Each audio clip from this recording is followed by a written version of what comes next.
नमस्कार विद्यार्थी मित्रों, मैं आज 8वीं कक्षा की हिंदी विषय की पहली कविता हे मातृभूमि पढ़ाने वाली हूँ।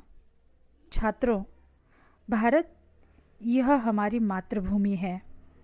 अपना जीवन या हमारा चरित्र निर्माण करने में हमारी जन्मभूमि या मातृभूमि प्रमुख भूमिका अदा करती है। इसलिए अपनी मातृभूमि के दुखों और खतरों में हमें उसके साथ खड़ा होने, उसके लिए कार्य करने और आवश्यकता पड़ने पर उसके लिए अपना जीवन अर्पण करने के लिए भी तैयार रहना चाहिए। यही हमारा परम कर्तव्य है और कवि ने यही कर्तव्य निभाने की इच्छा हे मातृभूमि इस कविता से व्यक्त की है। तो आइए देखते हैं कविता हे मातृभूमि। हे मातृभूमि तेरे चरणों में शीश नवाऊं, हे मातृभूमि तेरे चरणों में शीश नवाऊं, मैं भक्ति भेंट अपनी तेरी शरण में लाऊं। माथे पे तू हो चंदन, छाती पे तू हो माला, जिह्वा पे गीत तू हो मेरा, तेरा ही नाम गाऊं। जिससे सपुत उपजे श्री राम कृष्ण जैसे, उस धूल को मैं तेरी निज शीश पे चढ़ाऊं। माई समुद्र जिसकी पदरज को नित्य धोकर, करता प्रणाम तुझको, मैं वे चरण दबाऊं। सेवा में तेरी माता मैं भेदभाव तजकर, वह पुण्य नाम तेरा प्रतिदिन सुनु सुनाऊं। तेरे ही काम आऊं, तेरा ही मंत्र गाऊं, मन और देह तुम पर बलिदान में जाऊं। हे मातृभूमि तेरे चरणों पे शीश नवाऊं, हे मातृभूमि तेरे चरणों पे शीश नवाऊं। हे मातृभूमि कविता के कवि है रामप्रसाद बिस्मिल। उनका जन्म 1817 शाहजहांपुर, उनकी मृत्यु 1927 गोरखपुर उत्तर प्रदेश में हुई। वह एक महान स्वतंत्रता सेनानी थे।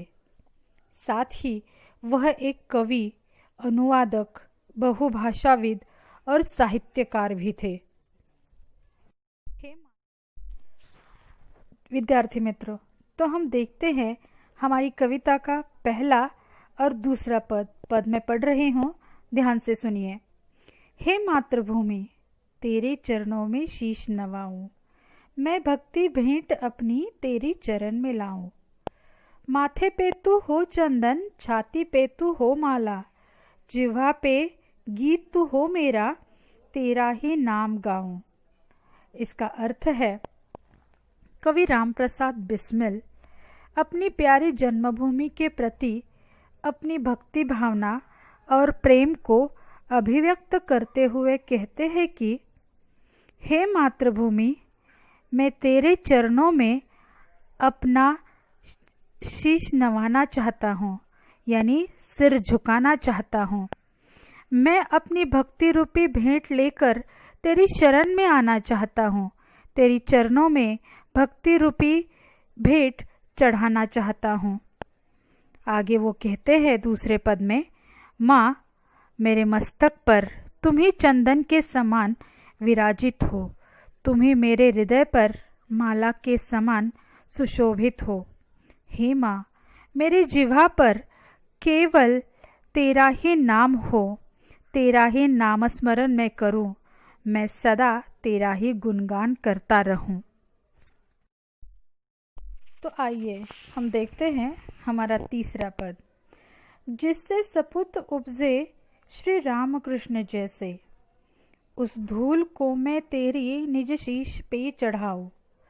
इस पद के द्वारा कवि रामप्रसाद बिस्मिल हमें बताते हैं कि इसी भूमि ने श्री राम और कृष्ण जैसे सुपुत्रों को जन्म दिया है।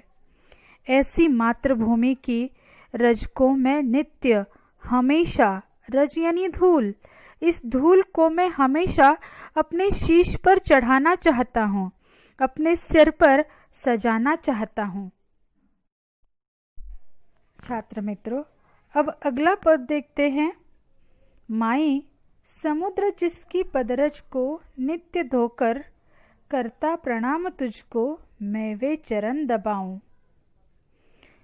इसका अर्थ है, हे माँ, समुद्र यानी कि सागर सदा सदैव हमेशा तुम्हारे जिन चरणों को धोकर तुम्हें प्रणाम करता है, मैं उन चरणों को दबाना चाहता हूँ, उन चरणों की सेवा करना चाहता हूँ। तो आइए अब देखते हैं हमारे अंतिम 2 पद।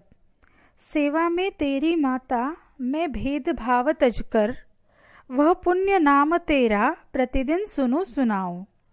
तेरे ही काम आऊं, तेरा ही मंत्र गाऊं, मन और देह तुम पर बलिदान में जाऊं।